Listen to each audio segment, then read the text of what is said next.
네, 안녕하세요. 김상훈입니다.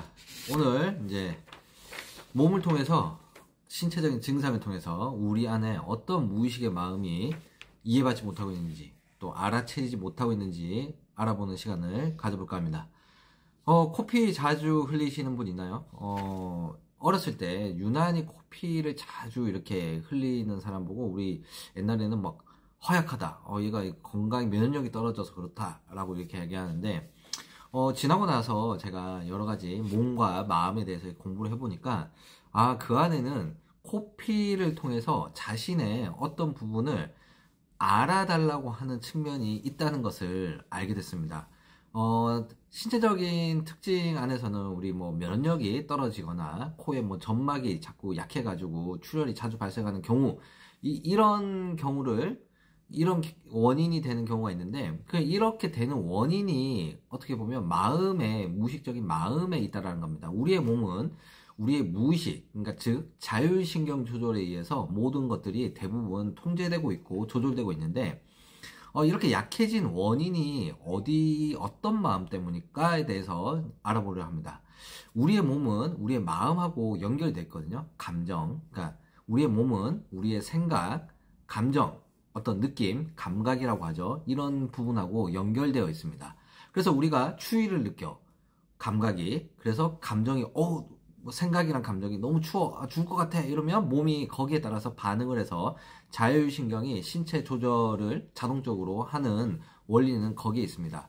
그래서 우리의 신체적 증상은, 반복되는 증상은 특히나 우리 안에 억눌려 있는, 이해받지 못한 나의 마음을 대변하는 경우가 많습니다. 코피를 가지고 이제 설명을 해드릴 건데, 코피가 자주 흘리게 되게 되면 1차적으로 이제 우리의 무의식적인 형성은 8살, 10살 이전에 형성되는 경우가 대부분이거든요. 나중에 조금 수정되고 보완 발전되는 경우가 있지만, 이 생존 반응 안에서 1차적인 세팅은 8살 이전, 10살 이전에 거의 마무리된다고 합니다. 그래서 이 무의식적인 마음을 관찰하러 들어갈 때는 어렸을 때 나의 내면의 아이의 기준에서 생각하는 게 제일 좋습니다. 우리가 코피를 딱 흘리게 되게 되면 내가 아이한테 우리 부모님이 관심이 없는 집안이 있을 거잖아요. 근데 아기가 만약에 코피를 흘려. 그럼 어떻게 돼요?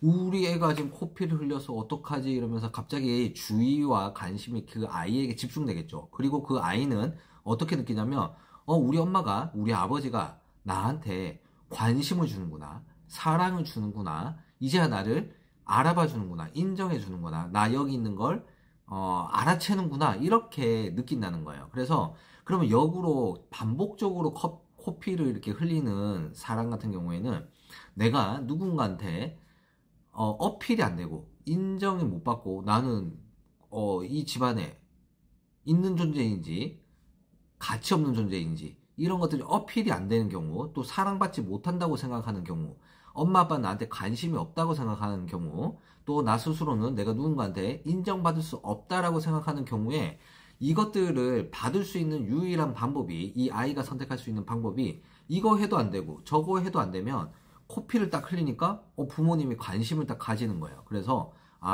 내가 사랑받고 인정받고 나한테 관심이 쏠리게 하는 방법은 코피였구나 라는 걸 아이의 스스로 이제 그 마음의 무의식적인 마음이 프로그램 되기 시작합니다. 그러면 어떤 내가 외부에 인정을 못 받고 사랑을 못 느낄 때마다, 그런 느낌을 줄 때마다 이 아이는 코피를 반복적으로 흘리게 되는 프로그램을 형성하게 됩니다.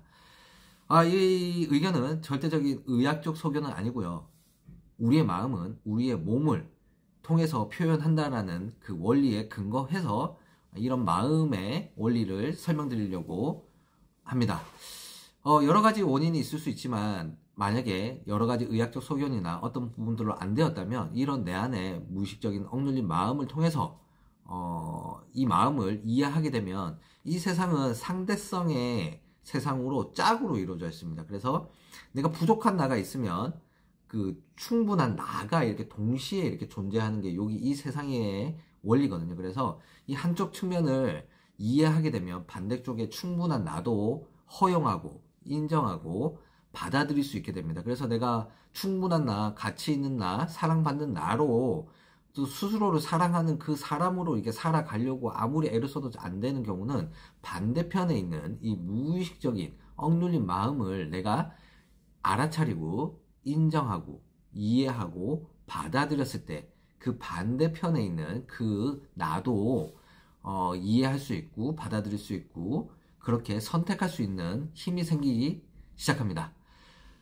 우리의 몸은 우리의 마음을 통해서 표출되고 또 우리의 마음은 우리의 몸을 통해서 표출됩니다. 그래서 마음만을 가지고 좀 이해가 안 되시는 분들은 또 몸의 관리를 통하게 되면 이런 부분들이 더불어 마음까지 치유되는 현상을 많이 발현하게 됩니다. 몸과 마음은 따로 떨어져 있는 게 아니라 서로 이렇게 동시적으로 이렇게 동시성을 가지고 표출되고 표현됩니다. 마음이 괜찮아지면 몸이 괜찮아지고요. 몸이 만약에 괜찮아지면 마음이 괜찮아질 수 있는 그 토대를 몸이 또 많이 형성하게 되는 원리가 거기에 있습니다. 오늘 이렇게 몸을 통해서 마음을 알려주는 그런 영상을 찍어봤고요. 저희 온명두피관리센터에서는 몸의 순환을 좋게 해가지고 근본적으로 건강을 개선하고 더 나아가 마음까지 챙길 수 있는 그 관리를 제공드리고 있습니다. 오늘도 시청해주셔서 감사하고 또 다음에 더 좋은 영상으로 찾아뵙겠습니다. 감사합니다.